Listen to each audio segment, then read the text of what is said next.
Uns 450 professionals de l'àmbit de les emergències mèdiques i els rescats de muntanya participen aquests dies a Sort en unes jornades on es vol donar a conèixer les últimes tècniques aplicades en rescats de muntanya. Aquestes jornades organitzades pel SEM, a banda de les xerrades i difusió d'experiències dels diferents equips, també compten amb activitats pràctiques on posen de manifest els principals obstacles que han de superar al Pirineu. Básicamente la diferencia que tenemos con una ciudad o con un centro urbano es la distancia que hay en los espacios,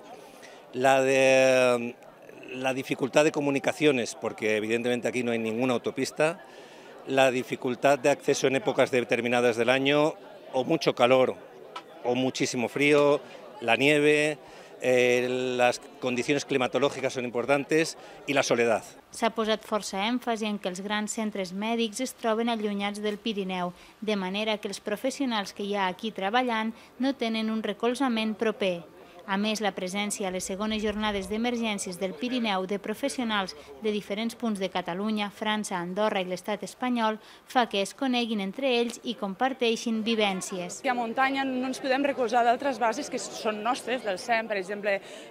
ambulàncies bàsiques, perquè t'ajudin a fer una evacuació d'un pacient dintre d'un domicili que necessites mans per fer-la. No podem desplaçar una ambulància bàsica a 40 quilòmetres a que ens vingui a assistir, amb la qual cosa hem d'utilitzar els recursos que tenim a mà, i els recursos que tenim a mà moltes vegades són bombers, Mossos, policia local. I aquestes jornades en part serveixen molt per això, perquè ens coneguem, perquè veiem la diferent forma de treballar entre nosaltres, coneguem els nostres protocols d'actuació, i això és molt important. Les jornades s'allargaran fins divendres a la tarda i es podrà veure exercicis pràctics de rescats aquàtics, recerca de víctimes i conducció per terrenys difícils, entre altres, on també participaran altres cossos de seguretat com bombers.